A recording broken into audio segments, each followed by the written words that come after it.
Welcome to Feminine Roadmap Podcast. I'm your host, Gina Farrar.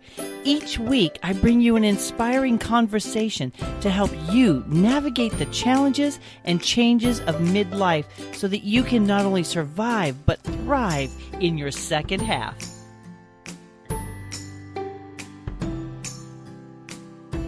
Today on Feminine Roadmap, we are going to be talking about brave new medicine.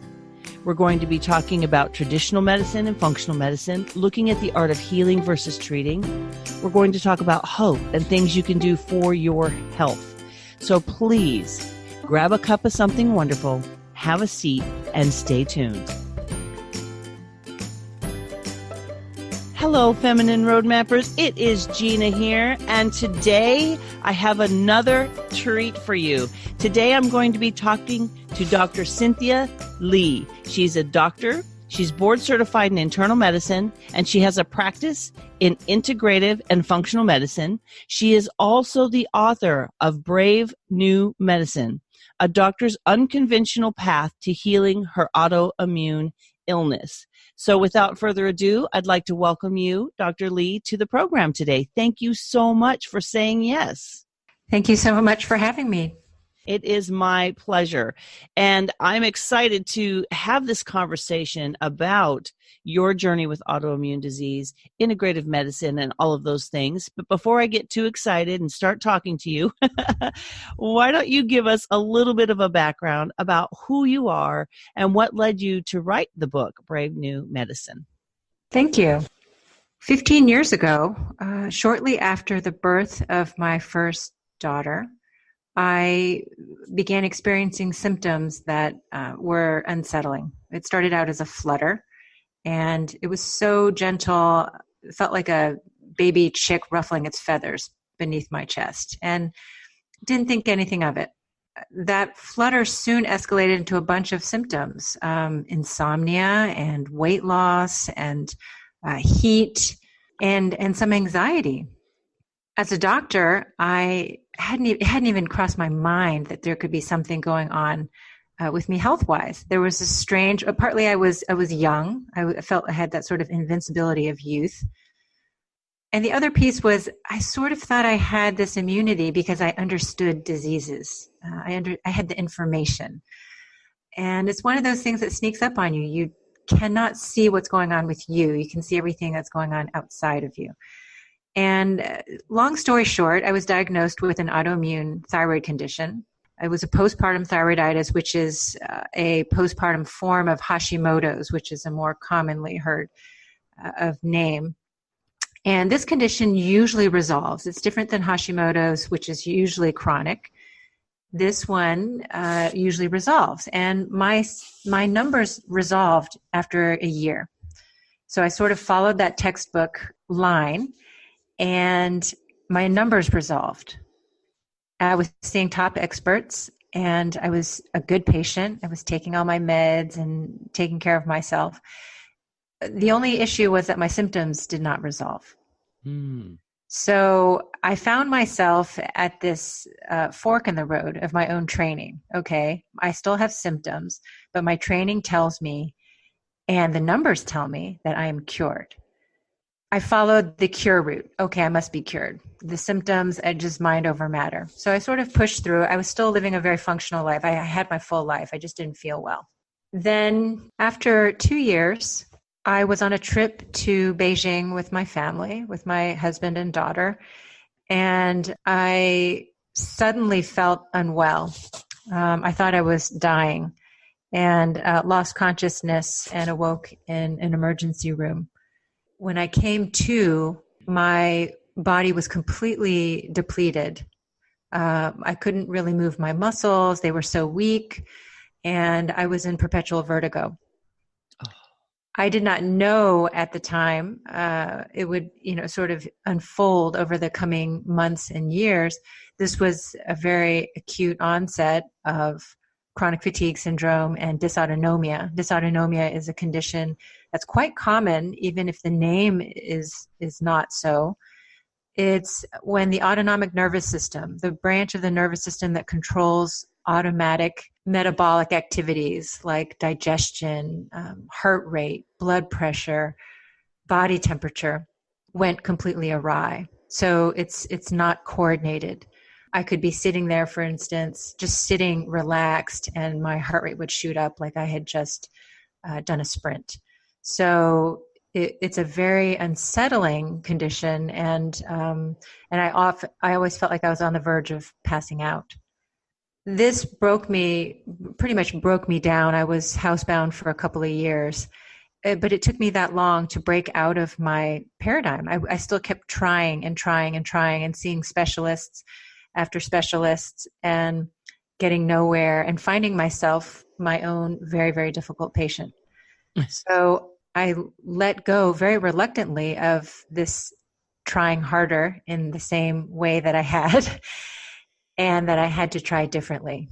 And I say that not with a sense of enlightenment. It was I had to stop working. I didn't feel like I could be a good mother. I was so brittle. My marriage was held together by a single thread. I felt like I was losing everything that mattered to me. So it was out of sheer fatigue and desperation that I broke open to thinking differently. Interesting. So during this time, you must have found yourself almost perplexed because things are very kind of do this, get this result in your traditional medicine, right? Yes, very much so. It's these conditions, dysautonomia and chronic fatigue syndrome, I hadn't even believed were, quote, real because we had no way of measuring them. I didn't realize that our tests did not go deep enough, and that often what we call functional syndromes, right, where the body is not functioning properly, the systems, the hormone systems, the immune system, the nervous system, when they're not functioning properly, it's very difficult to diagnose. And we're very much attached to a paradigm that diagnoses structural imbalances much better than functional ones. Yeah. So what you're saying is you actually did all the tests, all the things, and you came to the end of that, and it still didn't have a resolution for you. Yes, and I would say I didn't do all the tests. As a doctor, I've seen patients go through those hoops, and I knew that I didn't want to do that. I knew the risks. I knew the exhaustion, the further exhaustion.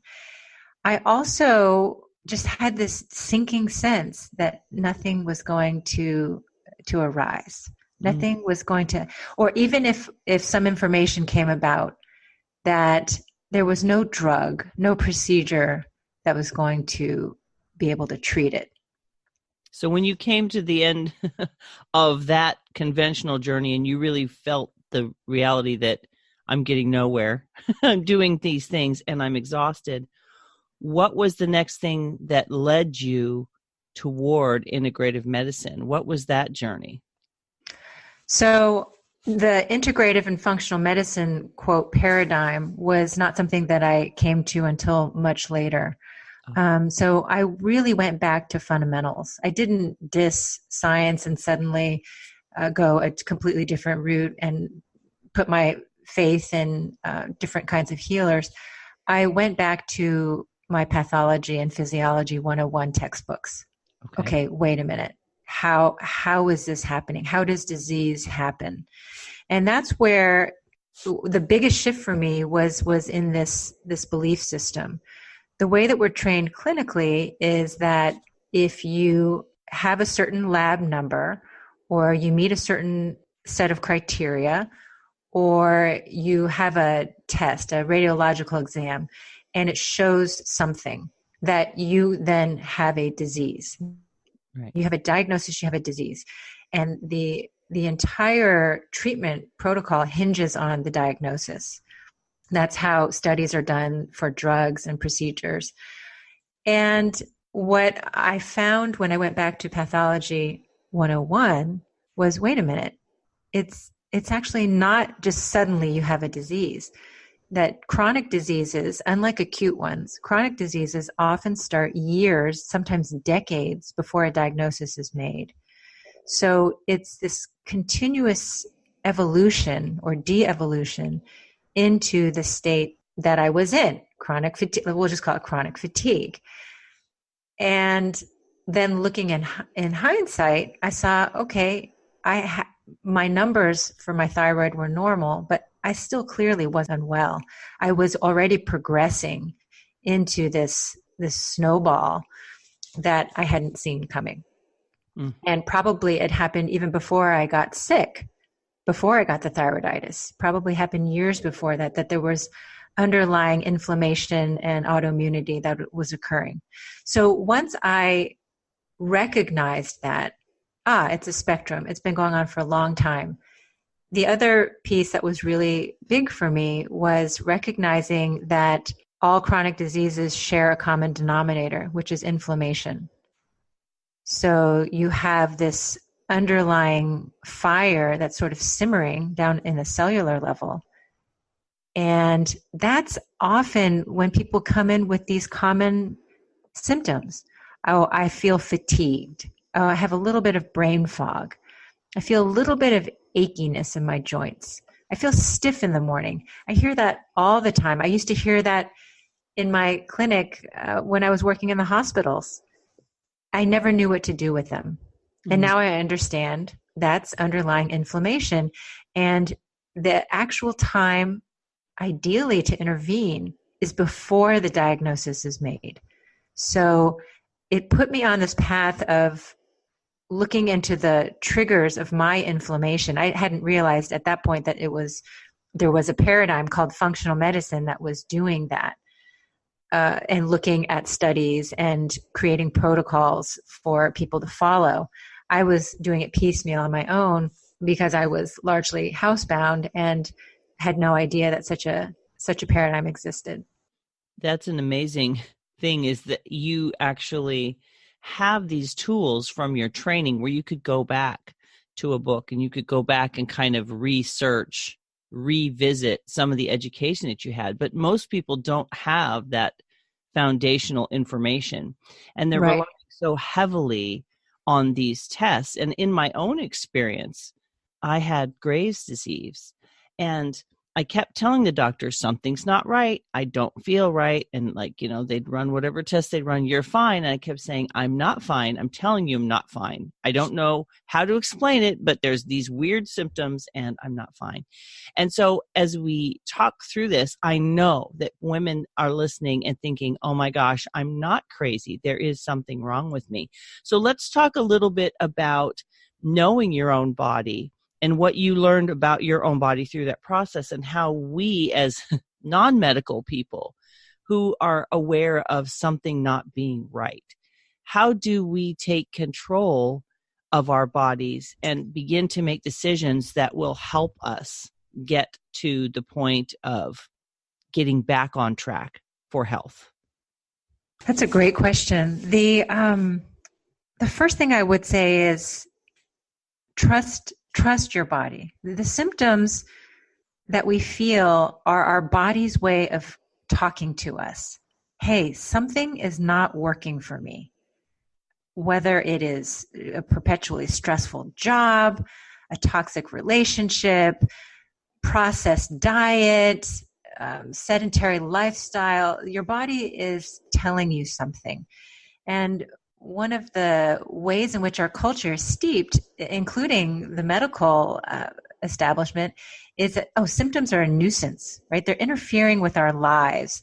So how do we just get rid of the symptoms as quickly as we can with a drug, with detachment, with anything that we can possibly do, because we've got to live our lives. Like, this is interfering.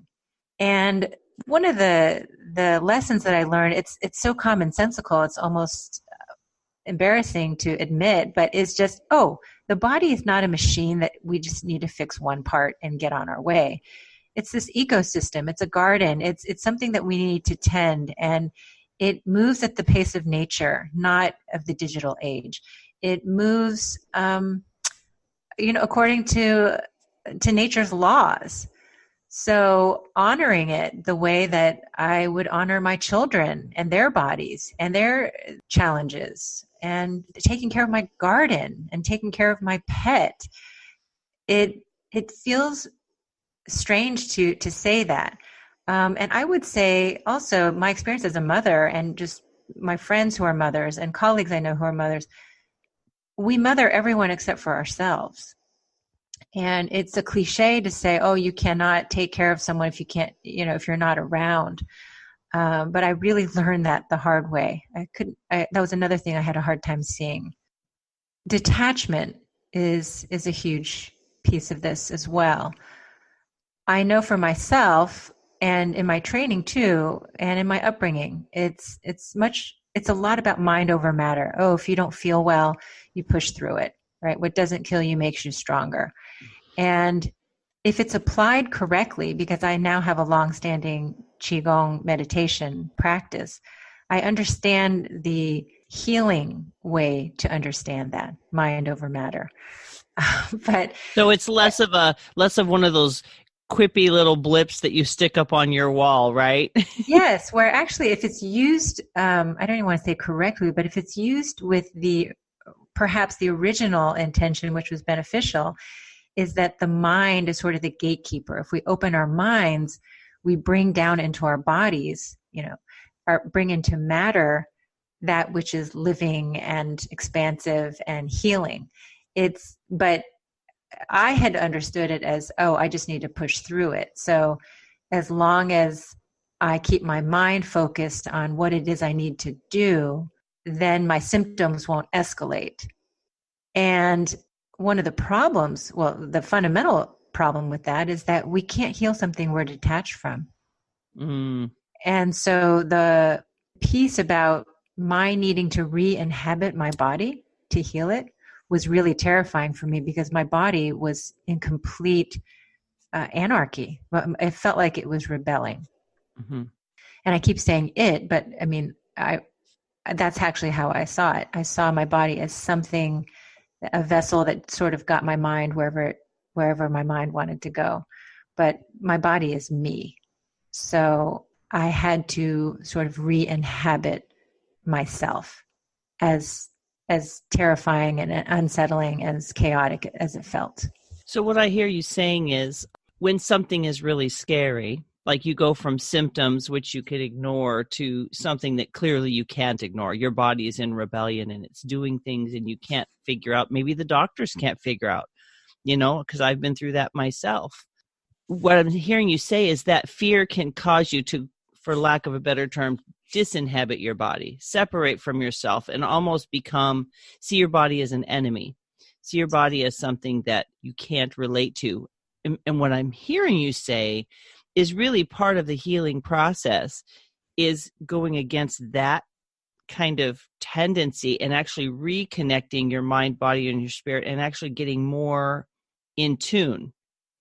And more disconnection isn't the solution. It's actually connecting with your body and learning to hear what your body's actually saying to you instead of being afraid of it. Maybe this sounds crazy, but it's almost like getting a conversation going with your body.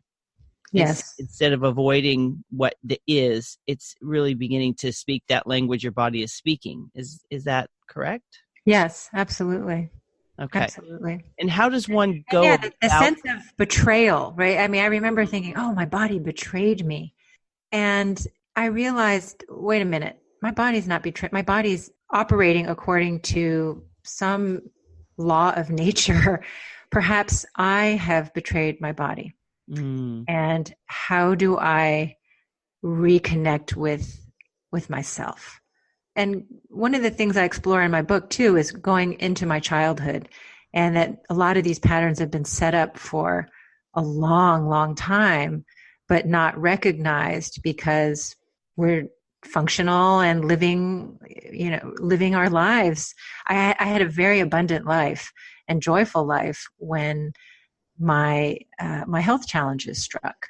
So I hadn't even connected it to something that might have been buried, the shadows that we can keep in our closets. But the shadows come out and they need to come out. And if we have too many shoved in our closets, then there's going to be a really big party. Right. And it's not going to be a very fun party. No, not at all. I have to say that when you talk about the mind and the body. I talk a lot about mindset with my clients and when I speak, because mindset is something that people are throwing that word around a lot, but there is absolute scientific backing to what we think related to how we feel and how we live our lives and the results that we get. So I'm interested to see, how did you find mindset was integrating into your health? Like, what was the connection between your mindset and your health before you figured out that you were disassociated? And when you began to reconnect with your body, how did mindset play a part in your healing? Again, the mindset piece was, I came to it as a scientist. It was the new neuroscience that brought me into understanding how my mindset was affecting my health. And I would say the neuroscience was saving for me. If it weren't there, I might have risked thinking that this was psychosomatic in the derogatory sense. It's in your head. You're kind of willing it onto your body, as opposed to psychosomatic in a very organic sense, that the mind and the body are one continuous circuit. And yes, they affect each other. There's, in fact, the delineation is quite an illusion. So the new neuroscience, which you alluded to, neuroplasticity, tells us that our brains are not fixed. We used to believe, when I was in training, we were taught that after puberty and the hormones set in, you pretty much have what you have. What we know now is that as adults, our neurons are capable of changing their connections and the way in which they communicate. We can create new pathways. And the more we practice, the more we associate an emotion with a particular thought or action, the more solid these new neural pathways are. So in my case, my neural connections must have switched abruptly when I was in Beijing, and I suddenly went into this state of inflammation, massive inflammation. I mean, I had inflammation before with the autoimmune stuff. And when I recognized, oh, of course, that's what happened. Something happened with my neural connections. The other piece of science that was useful for me was epigenetics, which is that, yes, while we inherit DNA from our parents, and that is largely set, aside from the rare mutation that might happen, that the way in which our genes turn on and off, the way they express themselves, is highly, highly changeable, dependent on what we think, what we eat, what we feel, what we smell. It's a very, very dynamic process that's responsive to all of our senses and experiences. Going back to your question about mindset, when I recognized the science, I began paying attention to my thoughts. And one of the things I'd always done was to keep a journal. I have kept a journal since I was in middle school. And while most of it was, I like to philosophize about life, and I had a lot of existential thoughts and sayings and reflections, but I began reading between the lines a bit and seeing that I think generally there are two kinds of people.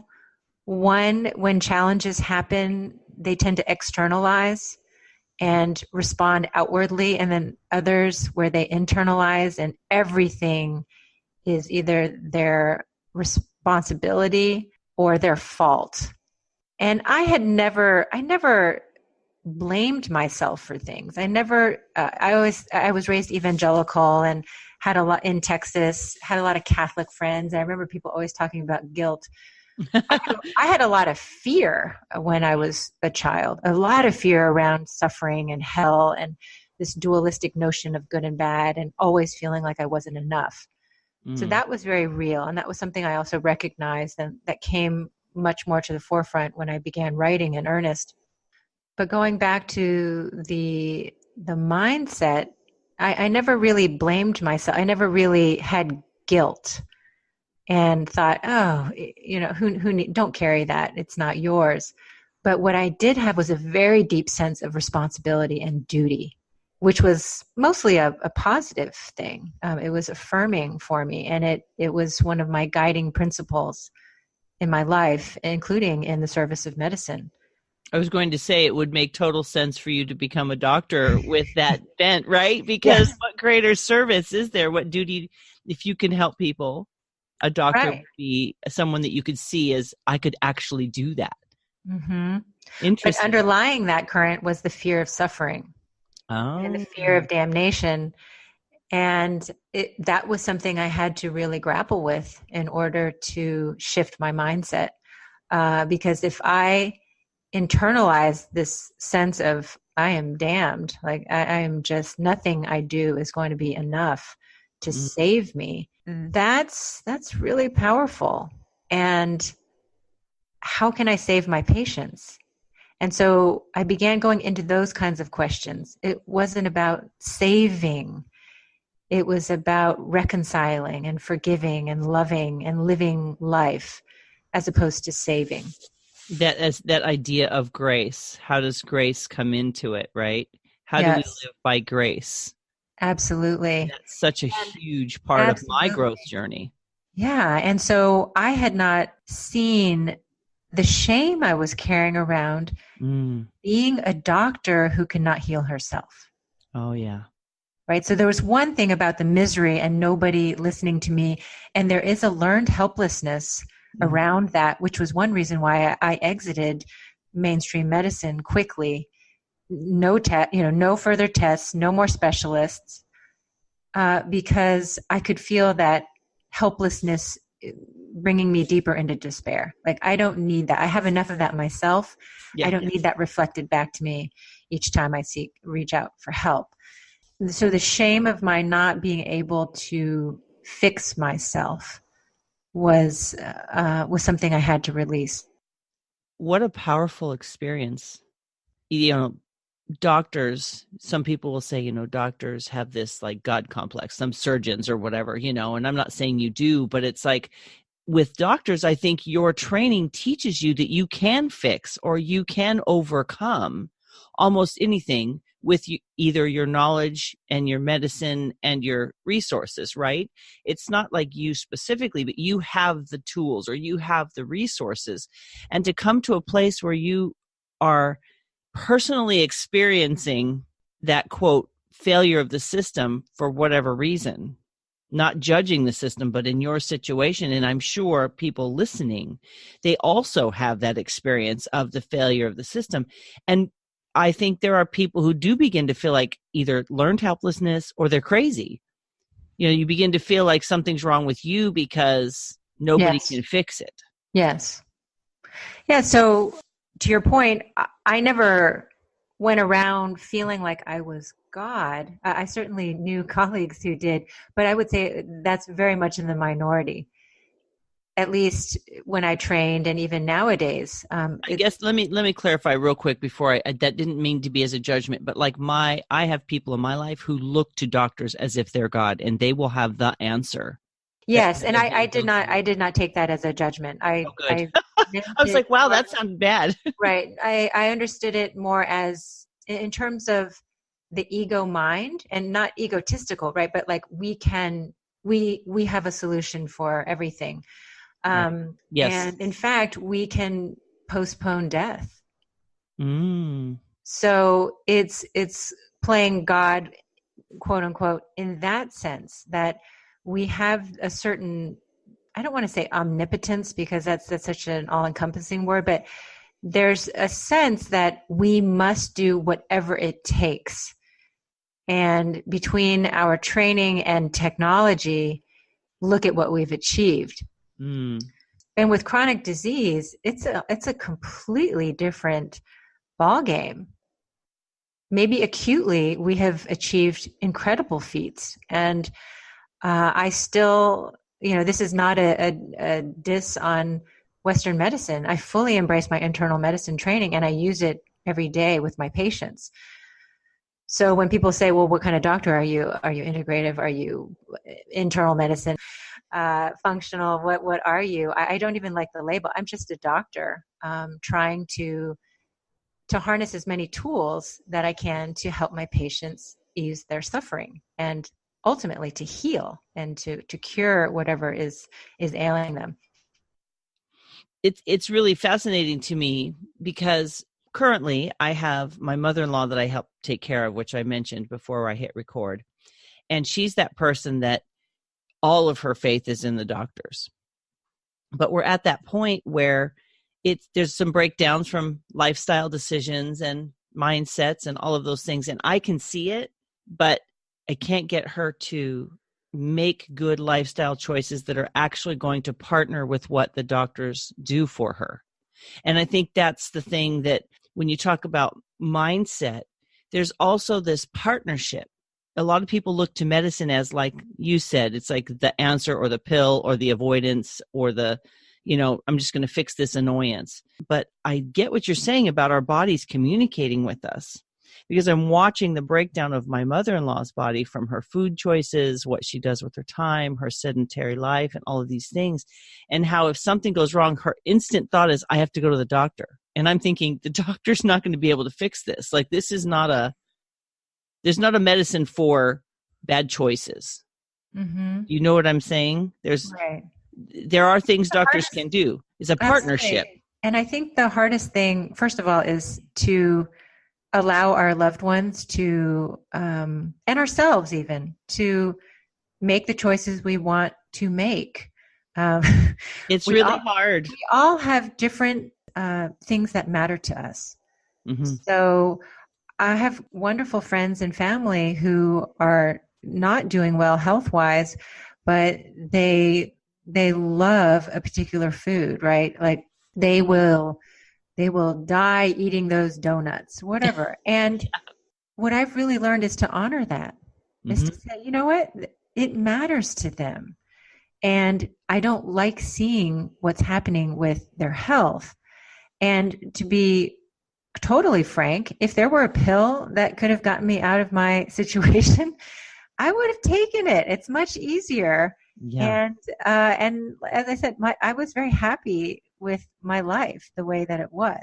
So it's not for everyone. I will say that. And I have patients again who have diabetes that I know could very readily be reversed if they took certain actions with their diet or with repleting certain minerals that are deficient. And so I asked them, well, would you like to do that? Or would you like a medicine? What would you, kind of really presenting what the options are. And they take medication. I don't fault them for that at all. As long as we both fully understand what the plan is. And back to something that you had said, with chronic disease, regardless of what the action plan is, it is much more of a partnership. It has to be, because these chronic diseases have been going on for a very, very long time. It's not, it's the more paternalistic, right? Okay, I'm the doctor, you're the patient, I'm going to give the prescription, you're going to follow. Again, works super well for acute settings. And when I need that, I am fully there. And I will be a good patient. I want someone with a honed skill, a honed procedure, a honed specialty to navigate me through that. So what I really tell my patients is that they are the captain of their ship and that I am their navigator. So I will help point out the different routes that they can take, but it is their ship. And so long as there's a course that we're taking together, there's also a sense of empowerment that happens on the part of the patient that is incredibly important for healing, that sense of agency. Mm-hmm. And I think that figures into the mind as well, doesn't it?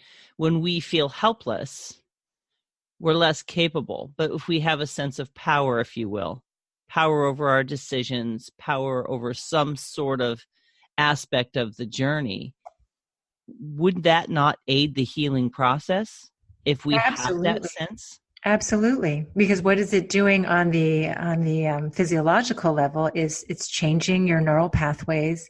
It's Hmm. changing the way your DNA is literally folding and expressing inside of inside of your cells. Hmm. How So does someone get to that place? Like, how does someone shift away from, if somebody like myself who is more open to, I don't just want a pill, I mhm. want a conversation. I want to understand what's happening in my body, and I want to understand how to get through to the other side with the least amount of intrusion, meaning if I can do it without medicine, I would prefer it. Mhm. I don't want to be dependent on something like that because I want to get my body whole and healthy. If somebody's in that place where their body feels like they're in chaos and they're not sure what to do, or they're finding doctors don't know how to help them, what are some steps that people can take to kind of really help themselves have that captainship, to get to that place where they feel like they have a little bit more power in their own lives to heal? Mhm. The large changes almost always start with small changes, Okay. and it can literally be something like rearranging the pictures on your walls, or eating or writing with your non-dominant hand. These are really small changes that really anyone can make and do. They begin to change your neural wiring. Is it to disrupt the pattern when you It's switch? partly, yes, to disrupt the pattern. It's also to get us to pay attention. Ah, So oftentimes, yep, when we're stuck in ruts, and powerlessness is a rut, it's a rut of the mindset. The automaticity of life is what keeps us in that rut. So anything, literally, yeah, brushing your teeth with a different toothbrush with your non-dominant hand is something that can get you out of that rut. You suddenly have to pay attention to how your toothbrush is hitting your gums and your teeth, because you're not used to doing it with that hand. So it doesn't have to be, a really big coming to Jesus moment. fascinating. So if I understand you correctly, if somebody's feeling powerless, and maybe they're not feeling well, change up the way you're doing things and see what you notice. Yes. Yes. Okay. So it forces us to pay attention to ourselves and our environments in a way that is new. And another really small gesture that can be done is creating one, if you have the room for it, creating a room that is just yours. If you don't have extra room, then creating a little corner, a little nook that is just yours. Something where you are sovereign in that kingdom, however large or small, and inhabiting that. So it is an external metaphor for beginning to inhabit our bodies. And that's the irony, is the thing that we've often been detaching from, right, which I had spoken of, my detaching from my body, is often once we inhabit it, we suddenly are also inhabiting the sense of our power. Hmm. So that sense of powerlessness, the avoidance is only making it worse. Like Yes. the not wanting to deal with it. Yes. Yes. What is challenging about this, about inhabiting the body, is that the fear and the resistance to experiencing the symptoms, they're survival instincts. Yeah. Where we're wired to avoid that because it feels dangerous. So it has to be a very conscious decision to go back into the body and rest in it if we can. One of the pearls that I took away from a midwife who came into our lives during a very difficult pregnancy, the second pregnancy, which was very difficult because I was so ill, was she said in her years, decades of midwifery, that when women hit their walls and they say, I cannot do this anymore, give me pain medication, give me whatever it takes to get this baby out, that it's often not due to the contractions themselves. She said, the pain is super intense.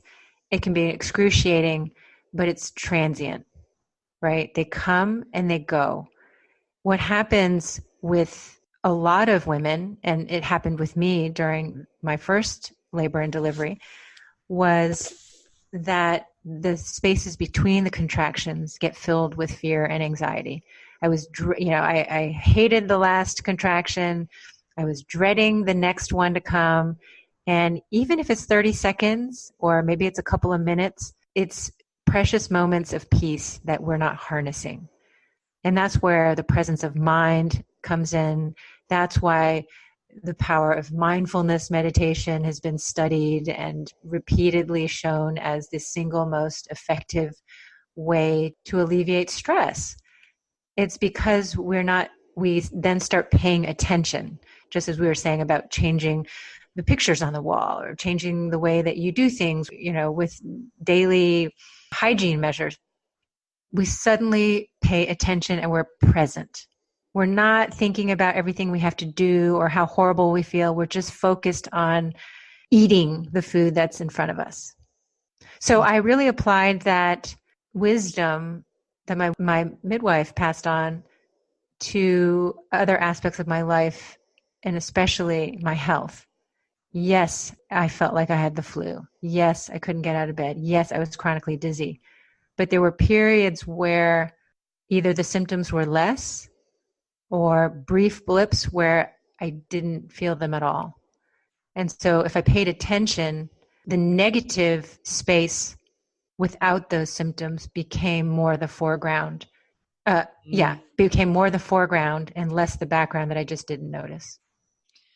How did you tap into that sense of intuition? How did you cultivate the ability to tap in and be present and listen? Because if the instinct of the mind is to insulate and protect, how does one break that natural function of the mind, if you will, and really begin to tap into what we would call intuition? Not just feeling the symptom or the pain or the tiredness, but listening to it. How does one do that? The way I conceptualize intuition and the mind is, it's a much bigger experience than this, but it's helpful for me to sort of communicate and give it this framework, is that the mind that I'm talking about largely was my analytical mind, my left brain that I had been way overly trained in using. And I thought it was the only part of my mind. The intuition is the right brain, and the side of the brain that processes images and sensations. It transects time and space, right? It's the brain of dreams. I embarked on this very reluctantly because I wasn't even aware that, first of all, the intuition was a worthy or useful piece of the puzzle. I had some fear with it because it really opened up to the mysteries of the universe. And my left mind really wanted to be able to explain it and understand it.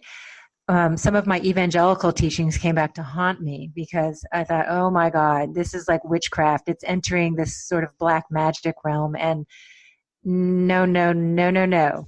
So what happened was, do we have time for a story on how I broke into this? Yes, we absolutely do. And I do have to tell you, I have walked the journey of expressing that if something is good and healing and beneficial, then God is the author of it. If someone has taken it and twisted it and used it in a way that it is not honoring to him, it's like throwing the baby out with the bathwater. So I've really come to that place where it's like, I can do meditation without things that make me uncomfortable. I am not a goddess. I live with me. I totally get I'm not a goddess. I don't need to be a goddess to be at peace. Do you know what I'm saying? Like there's elements of those things that I don't agree with, but the actual tool itself, the resource itself, in my walk of faith, I've wrestled with that fear myself. But the reality is that if something really does heal your body and it benefits your mind, I find that piece of it that really does that, and I give glory to God and I utilize it. I just separate it from what I would, the big technical term of woo-woo. If it gets too woo-woo, I'm like, okay, I can't even concentrate when it gets woo-woo, to be completely honest. Right. Yeah. So I've learned to find the tools and use them and separate them from what I think is woo-woo, not judging other people, because other people don't mind. I do. I just wanted to make a point about the evangelical mindset and having a mind of my own and really grappling with my faith and my experience with this helps me, like meditation and yoga. I just don't do it with those other aspects attached to it. Right. I do the body movements. I do the breathing exercises. Right. I do the calming of this crazy mind of mine, because I'm probably like you, where the mind is like whoosh all the time, and how do you get it to stop? Well, I have found, so that's just a little side note about just in my own walk of faith, really recognizing that if something's been twisted and misused, I don't need to throw the baby out with the bathwater. I can look at it and say, what really does actually scientifically aid my mind and my body? Well, meditation and yoga both fall within. They can prove that it's healing and helpful. Right. Yeah. I mean, where I came to was, first of all, for me, I saw, because I was kind of entering this mystical realm that I didn't want to go down. Yeah. I was very reluctant. And so at one point I recognized, oh, that's me, right? Trying to control God and put God in this box that I can understand. And what was helpful for me, and one of the threads, it's not super big, but it's really there, it's foundational, was my trauma around my evangelical upbringing, and then kind of trying to understand and coming around finally to understanding God in a way that I experienced and also understood with my mind, and making peace with that. But what I had come to realize, because I dove back into the Bible, which I hadn't touched in about 30 years, and I started reading all, Moses, his encounters with God and how afraid they were, right? Because first of all, it blew their concepts, their worldview open of what was possible. But also I was like, if God is like everything and everywhere, he is freaking huge. Like we can't know him, right? We can't know the mystery. And he's so too deep, too wide for us to put him in a box. He doesn't fit in there. Right. So I began to move into the places that scared me, because that's where I felt like I would find God. If I didn't move into the places that scared me, I'd be limiting. Like part of the awe, right, that people experience with God is fear, and not fear. And I had misunderstood it as a kid, not fear of judgment, but fear because we can't understand it. So it's unsettling because we can't quantify it the way we can quantify other things. Absolutely. Yes. Yeah. So I agree with you, but I have to tell you, I still have these conversations with people. And I'm like, okay, I've already wrestled through that myself, and I'm going to leave you to wrestle through it. But at the end of the day, I can't fear the judgment of other people if I've prayed about it, sought the Lord, and this is where I'm at with it. Right. Yes. But the Bible also says if something bothers your conscience, don't do it. Well, now that it doesn't bother my conscience, I do it. But I told my friend, if it bothers yours, don't do it. Mm-hmm. There was a point in my story where my family moves from San Francisco to Berkeley, and we were in a 100-year-old house that needed a lot of renovation, which we had done. And at this point, I had a 5-year-old daughter and a 2-year-old daughter. From the time that we moved into the house, the younger one, right, who was a toddler in her terrible twos, started having nightmares every night. She would wake up almost like clockwork every night for 4 months of screaming. I mean, terror. And I knew these as a doctor to be night terrors. It's written up in the psychiatric handbook as a phase that lots of toddlers go through and that they will just outgrow, but that the cause is unknown. Maybe having to do with, sort of growing out of the state of infancy into a much more greater awareness of the world around them. Well, with my health challenges, it was really, really difficult to endure this long-standing nightly experience. And we had, at the 4-month mark, we had some friends come to visit. They were the first ones to come and stay with us. And the woman was a clairvoyant from the time she was young. And we knew that about her. We had just never experienced it ourselves. And I was dubious, to put it mildly. And it was just one of those subjects we never broached with her. So they arrive, and immediately she begins coughing. And I'm thinking maybe it's the dust, it's the boxes, we haven't fully unpacked. And she said, nope, there's a heaviness in this house. And does anybody else sense it? Well, none of us sensed it. But then as I was leading her to her room, which was right next to my daughter's room, she said, oh, the energy is the heaviest in this room. This was going way outside of my worldview of what was possible. But again, desperation opens the mind like nothing else. And I was desperate. And I said, you know what? My younger daughter's been having these night terrors every single night. Is that what you're sensing? So she paused as if she were accessing some other realm. And she said, yes and no. Her night terrors are not what's causing the heaviness in the room, but it's the opposite. She's having night terrors because she senses the heaviness in the room. And I didn't know what to make of it. My husband didn't know what to make of it. All I said was, well, what can we do? Funnily enough, she and her husband went to Whole Foods, of all places, came back with a bunch of groceries that they needed for themselves, but also a sage wand or smudge stick. I had never seen one before in my life. It looked close enough to incense. It looked benign. And as a doctor, I think of everything in terms of low risk, high yield probabilities. And those are the ones that, you don't need a lot of science to back up. It's worth a try. She and I went around the house. She said it was important that I do it, even if I didn't believe it, that I do it because I was the lady of the house. So we walk around together waving this sage incense. And afterwards, she says that the air is much cleaner. We couldn't sense the heaviness before, so we couldn't sense the clearness afterwards, but kind of took her word for it. Again, went to bed just a little bit bewildered. And I can't really make this stuff up, but from that night on, my daughter slept soundly for 12 hours. In fact, she slept better than she even did before we moved.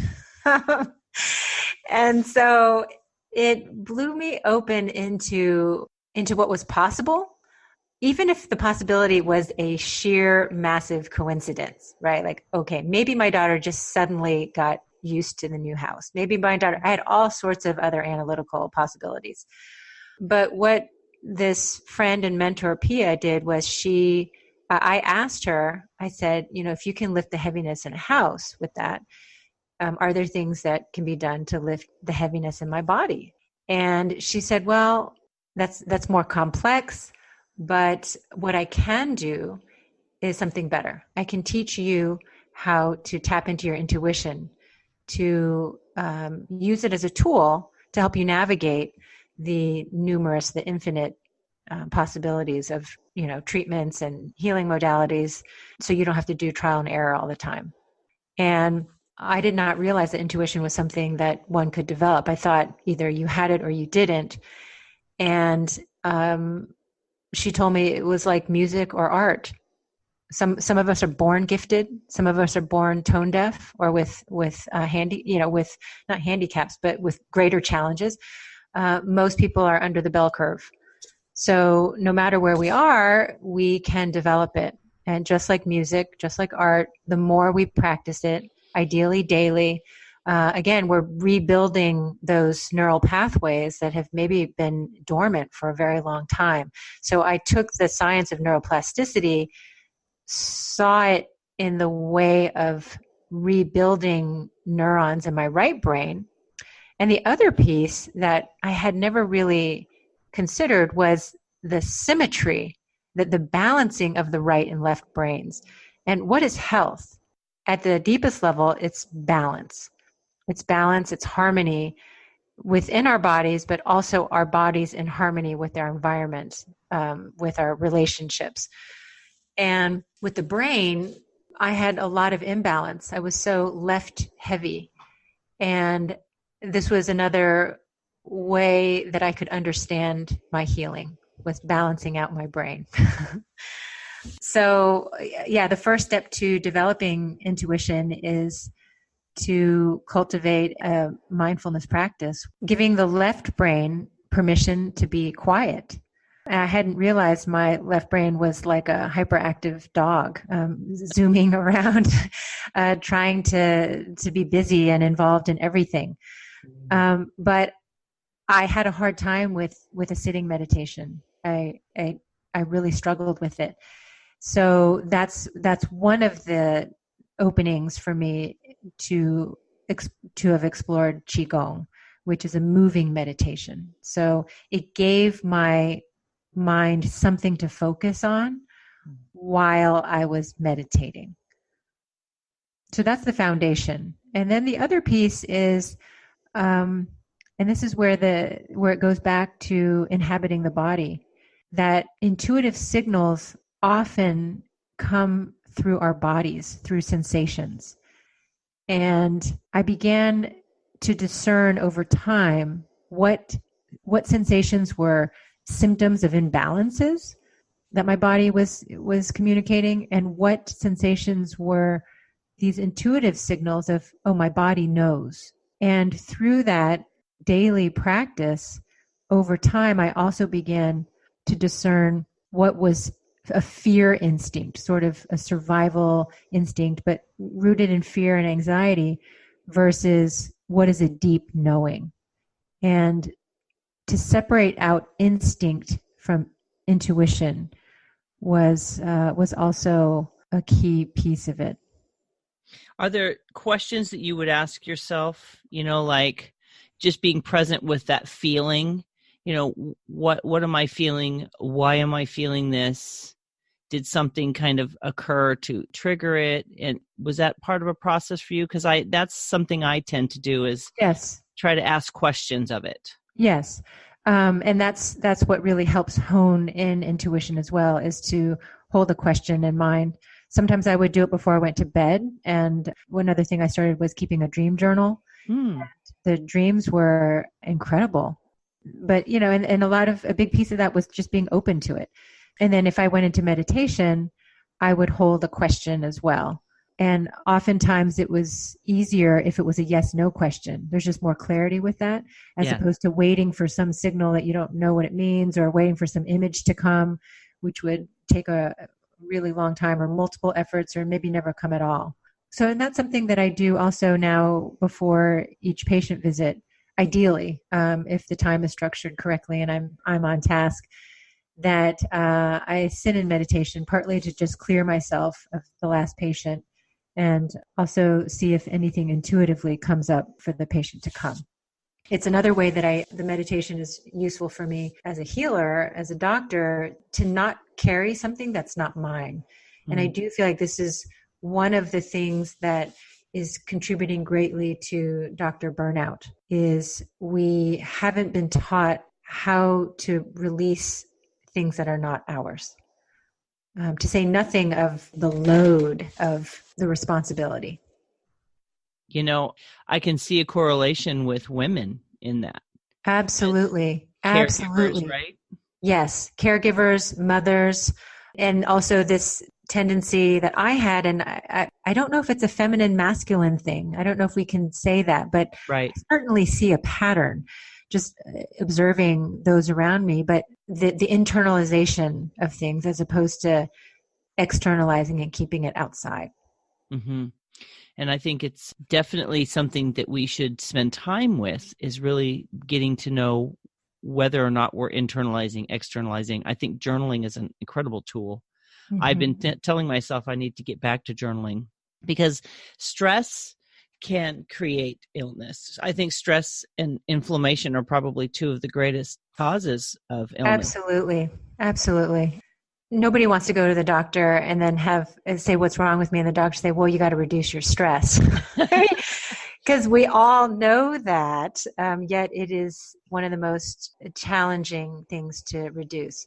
So, and that's why I find a lot of comfort in the functional medicine paradigm is, oh, you know what, even though diets are hard to change, or establishing some kind of movement practice is hard, it's easier than addressing your stress. But it is addressing the stress. You're just focused on something else, more tangible and more potentially doable. So it's easier to follow a diet or a protocol of vitamins and minerals than it is to open that closet of shadows. And that's the beauty of it, is that the mind, body, spirit are fully integrated. So when we heal our physical bodies, we are healing the emotions and the mental ruts as well. Mm-hmm. So there's multiple ways in. I feel like there's a whole nother podcast in that comment. Yeah. Right? It seriously. Yeah. The amount of illness that can come from our emotional baggage. That's a whole different topic that we don't have time to dig into. Doggone it, because I love that conversation. Right. But, these modalities of looking at the body holistically, that's the grace of them. Like an acupuncturist was someone who got me out of the housebound state. And I found it such a relief. I mean, he would tell me things in my pulses, by reading my pulses, that I couldn't believe that he was getting. Or he'd ask me a question about my childhood or this trauma that happened in a relationship when I was in medical school. And he was getting stuff from my pulses about earlier traumas, but he could also release them by giving me some needles. And I found that to be an act of mercy, is I don't have to do 20 years of psychoanalysis. I can just lie here and be open to his treatment. So the holistic modalities, that's the real, the mercy of them is that there are multiple ways in. Yes. And honestly, the sooner we recognize, and I say this over and over in different podcast conversations, the mind, body, spirit, getting in alignment and getting in sync, getting those things working together instead of keeping ourselves compartmentalized, I think we will see more healthy people in the way they think and interact. But I do want to ask you, in this whole conversation that we've had for the last hour, there's been a lot of great information, that maybe someone will need to listen to this podcast several times just to write down the things that have come to them. But if you had to really kind of distill down 3 things that you want them to walk away with, what would those 3 things be? I would say one guiding principle for me in my personal life and in my work life is really the question about beliefs. And I had long thought of skepticism as my shield against untruth, but it was also keeping me from discovering new truths. Once I let the skepticism go, I saw that I still had my analytical mind. It was not about letting go of critical analysis, but that skepticism took a tremendous amount of energy. So I was fatigued. I was looking for energy. Skepticism, for me, was taking a tremendous amount of energy to upkeep. The number 2 takeaway is that the simplest step to healing is often also the hardest, and that is believing that it is possible. With chronic illness, we just accept that that's our fate. When the belief feels like something we can't shift in terms of healing, then we also have the gift of our right brain. We can visualize. We can visualize total health in mind, body, and spirit, and leave the believing or disbelief to our left brain. But our right brain can bypass that. And the third point is really, I think the most fundamental is inhabiting our bodies, inhabiting them as ecosystems, as gardens to be loved and nurtured. And I think on that point, when somebody's body is unwell, they can move into that state of hating themselves or hating their bodies. And it's really counterproductive to the healing. So Yes. On that thought, what's coming to my mind is if someone is listening to this right now and they're so upset with their bodies, they're so upset with their health, what I'm picking up on is reconnecting with the love of you, the love of your body, the intricacies and the magic that our bodies are and the way that they can actually heal. They're so beyond our comprehension, which is why medicine is limited, right? Mm-hmm. It's not because doctors are bad, but we're human. We don't understand all of the inner workings of our bodies and our minds. But when we do tap into what we do know and we integrate that mind, body, and spirit, we aid the healing process, like you're saying. That's what I'm hearing. Absolutely. Back to the partnership again. Right. We can't heal what we hate, right? That's true Yes. in relationships, right? If I hate someone, I'm not going to look for the ways that I can extend grace and mercy. Right. Right. So if I'm in a love-hate relationship with my body, I'm not going to see the ways that grace and mercy fit in healing. Am I right? Right. Absolutely. And it's a really challenging thing. I mean, again, for me, it was not enlightenment that brought me to caring for my body. It was not love initially. It was a leap of faith in actuality. It took, 2 or 3 near-death experiences for me to say, it's not just that I'm afraid of death, like I actually want life. And then the third time was, I don't just want life, I want my life. I want my body the way that it is, and I pray that people don't have to come to that edge like I did in order to come to that conclusion. And it doesn't have to be immediately embracing your body with love, but just, again, starting to pay attention, starting to come maybe to a place of neutrality.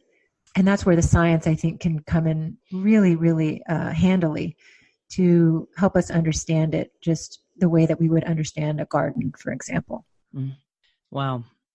I could talk to you for the next 2 hours, but I'm sure you have a life to live. I'll just haunt you in your dreams. No, I'm just kidding. Dreams can they're not confined to time and space. So. Right on. So I'll be there. No, I'm just kidding. So, of course, I am absolutely so grateful that you said yes and that you were willing to come on my podcast and just share your journey today. I want to thank you from the bottom of my heart for what you shared. Thank you so much. It's been a real pleasure. Yeah. And life-changing. And that is exactly what I would like Feminine Roadmap to be, is a resource of life-changing information. So you have been a part of that vision today. And I want to thank you again for coming. Thank you. My pleasure. I have been speaking with Dr. Cynthia Li. She's a doctor, board certified in internal medicine. She has a practice in integrative and functional medicine. She has written a book, Brave New Medicine, a doctor's unconventional path to healing her autoimmune illness. If you want to get in contact with her, find her book, why don't you head over to www.feminineroadmap.com/episode 115, where I will have hyperlinks to get in touch with her and her book, find out more about this idea of functional medicine and learning how to partner with your body. As always, while you're at my website, please leave your name and your email address. I have a gift for you.